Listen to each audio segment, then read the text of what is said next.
আসসালামু আলাইকুম এভরিওয়ান। আজকে দুপুরে কি খেলাম শেয়ার করছি তোমাদের সাথে। আজকে দুপুরের খাবারের প্রথমেই ছিল কালো জিরা ভর্তা। পার্সোনালি পাটায় বেটে কালো জিরা ভর্তাটা আমার অনেক পছন্দ। তারপরে আইটেমে ছিল শাপলা ভাজি। তো আমরাই মনে হয় একমাত্র জাতি যারা তাদের আসলে জাতীয় ফুল ভাজি করে খেয়ে ফেলে।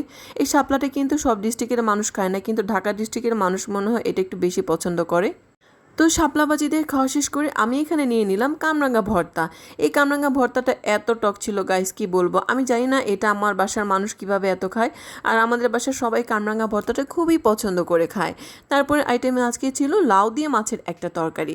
লাউটা কিন্তু আমাদের শরীরের জন্য খুবই ভালো। তোমরা যারা ডায়েটে থাকো তারা কিন্তু চাইলে বেশি বেশি করে লাউ খেতে পারো, কারণ লাউতে খুবই ক্যালোরির পরিমাণ খুবই কম। আর আমাদের প্রিয় নবী হযরত মুহাম্মদ সাল্লাল্লাহু আলাইহি ওয়াসাল্লামের প্রিয় খাবার ছিল লাউ।